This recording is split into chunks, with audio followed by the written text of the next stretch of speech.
welcome to my channel. I was about to go into the thank you for the subscribers number because that's how I did YouTube Q&As on this channel for like 6 years. We're at like 317 right now, I think. But no, I now do them on the first Friday of every month, so welcome, happy Friday, depending on where you are in the world. Hope everyone's washing their hands frequently. I have started taking Q&A questions on the previous Q&A video, so if you want to ask questions for the next video, ask it in the comments of this one for the next one. Let's get right to it. This is a good one to start with. Uriel Gonzalez said, what does a swollen tear duct feel like? I don't know if you guys can see it, you probably can, and I'm just kidding myself. I woke up today and, yeah, this tear duct is just super swollen and red. Don't know why. Just happened. My hands are still fucking peeling from the eczema. It's so awful looking. But yeah, it's blinking. It's sort of tense. There's, I don't know what happened. I don't know, maybe dirt got in there. I haven't been crying. I don't fucking know. My body's garbage and it just belongs in a bin. Torai asked... Okay, I've gotten this question a bunch of times, especially when I'm streaming. So I'm gonna like move this one to the start of the video. I might even name the video after this. It's terrible for watch time when the question in the headline is at the start of the video, but it feels necessary. And I don't want to do this in any way that's impolite. You have asked a very simple question, not knowing the context of this question at all. Turoy said, "You're more genuine than anyone I know online." Thank you. So tell us the truth. Why did Lawrence and Bruce leave Funhaus? Listen. I am never going to answer this question for other people, especially when those other people have videos publicly available. They have statements, quite lengthy on both of their accounts. Both of them stream. You can just go and ask them. And I also think the insinuation that they are lying, which is one that I've come across quite a few times, is like pretty insulting to them. And this happened to me when I left IGN. I've been very blatant about the reason I left IGN. It's not any kind of mystery, but people still don't believe me and try to make up rumors about something that sounds a lot more dramatic than it needs to be. And I think in doing that, you're taking like a human who, in theory, whose content you enjoy, and you are complicating their life for your own like dramatic entertainment. And a lot of shit gets out of hand that way. People spread misinformation. Both Bruce and Lawrence have publicly said and still publicly talk about their decisions for leaving a company. I think going to people who are their friends and trying to get like something juicier about their life is not only weird for me, but like I said, I just think very disrespectful to them. And also pointless. It doesn't always have to be juicy. Those two especially worked together and worked for the same, or with the same group of people making things in a similar format for a really long time. And I feel like it only seems to be on the internet that, you know, brands or groups or whatever, if someone leaves, it's dramatic. If someone else leaves a job after 5 years, you're like, yeah, probably time for you to try something else, do something different. Why would you want to do the same thing forever? Especially when you're young. And they both are still young in terms of careers. People a lot older than them are jumping between companies to make moves and rise through the ranks or whatever. So it doesn't have to be a dramatic thing. Man, the theories people come up with, I swear to God. So yes, I'm sorry that you've gotten the brunt of this. This is just a question that I get all the time about other people. You know, remember that people are people. Even if they're people you watch online, their lives are the same as yours or your brother's or your mom's, you know? In that it's not pleasant under any circumstances to feel like other people are forcing you to be dramatic for their own entertainment. Entertainment's not the right word. I know it's curiosity. It's natural, I understand. I just hope that this is a perspective that I'm offering that I'm not coming across as a dick about in my offering. Hopefully. Okay, back to the questions. James Long said, have you ever been to Anfield to see any games? I have not. I've not even been to the UK. I think that I might this year. We'll see. Brian Lego said, with all your health issues, how hard has become to enjoy gaming in general? Not at all. Gaming is like a savior for me. Why won't my taskbar go away? Was it there the whole time?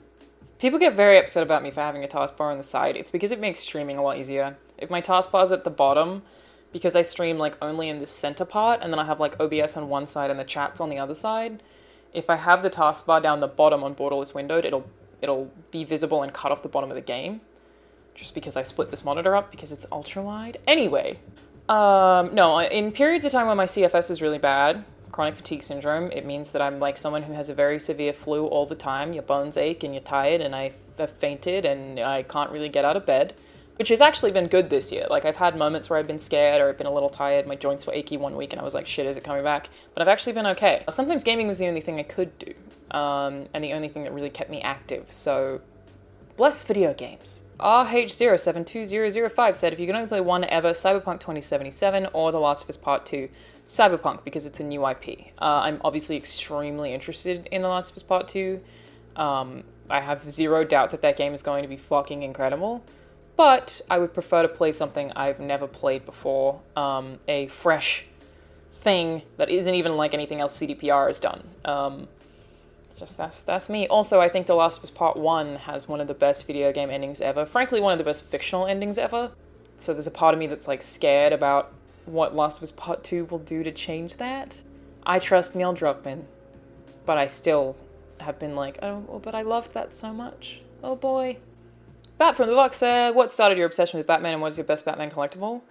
My obsession with Batman started in the most Batman way ever. I saw Batman Forever as a kid and was so terrified of Jim Carrey as the Riddler that it prevented me from being able to watch any other Jim Carrey movie as a kid because I found him so scary. And then I feel like from that fear of Jim Carrey and the Riddler and coming through that, I started to love the character of Batman and just have this like very deep connection with Batman because I feel like the Riddler was the first thing I even remember being afraid of. I locked myself in a bathroom and cried. I was so scared. I don't know, maybe I was 5? I don't know. My favorite collectible, ooh. I really love my Vampire Batman, the Red Rain. It's very good. It's on this shelf right here. I think he's the tall one. He's got a little stake. I love him. Richard Loza said, how did Play, Watch, Listen form? That is my new podcast that I'm doing with Mike Bithell, Austin Wintory, and Troy Baker. I had mentioned to Austin and Troy previously that I would love to do a podcast with them because we just have had very good conversations when we've hung out before. And then I moderated a New York Comic Con panel for a game that they're all a part of, which is John Wick Hex, which is Mike's game. Austin composed, Troy's the main voice actor. And we had such fun and such good chemistry doing that I was like, this is it, let's make this a podcast. So I pitched it to them, I just sent them all a DM and was like, I want to do this. Here's what I'm thinking, and then it happened. That's it. Come up with plan, execute plan. Get shit done. Brady Mangset said, what are your end goals in life and your career? Like, where do you see yourself in 20 plus years? Look, my number one life goal, which I know I probably won't get, is to go to the International Space Station. That's it. That's what I want in life. Just that one thing. Take me to space. If I could go to the moon or Mars, that would be even better. But I will take the space station. Where do I see myself in 20 years? How old will I be? 46. Probably working at a game studio, writing for something. I don't know. Just take me to space, bitch. Mr. Ted Polio said, what are the Nikes that are scratch and reveal colors called? I'm wearing them right now. Oh, you can't really see the scratch and reveal on this side because that doesn't scuff. These are Nike SB Dunk Cavaliers. You can still get them. Well, at least you can still get them on like StockX and resale apps. And not for a ton of money either. So yeah, I love them. They're super cool. It's nice to have a shoe that looks better the longer you wear it because the black is fading to red. And I have another pair like that where it's just not showing up as much, which is Paris to New York, which are like a gray that fade into like a peach and a pink. I'm very excited for those ones to fade out more. Cody Dale said, how long have you been DJing? 5 years, I think? No, it has to be more. It's got to be like 6 or 7. That's nuts. Time flies. Jesus. Reno Adolfo Mendez said, what is your favorite non-physical attribute about yourself? Honestly, if you'd asked me my favorite attribute about myself, I still would have answered with the non-physical one. My favorite attribute is probably that I am very self-assured. It makes me very chill. I'm not very insecure. I'm very hard to annoy. You can't really bother me very easily. I think everyone I've ever dated has pretty universally said that I am very low maintenance. I think I'm like that as a friend too. So I think that makes my life a lot easier for both me and the people around me, so it's cool. Mike West Prada said, a juicy question, huh? Would you magically give up your sex drive forever if it meant that you'd be financially stable and have all your career goals met for the rest of your life? No. Well, not that it would matter. Giving up your sex drive wouldn't really damage you that much because you wouldn't miss the sex that you didn't want anymore. But also, no, I think part of the fun of trying to meet career goals is the progress of trying to do it and accomplishing it. Why would I want that to just happen? Matt Seahack said, what type of underwear and bra fabric do you like and what do you hate? Matt. Come on, man. I don't think about that at all. You think that I'm sitting in the store looking at the fabric of what type of fabric it is? No, buddy. God, do you do that with your underwear? What? Come on.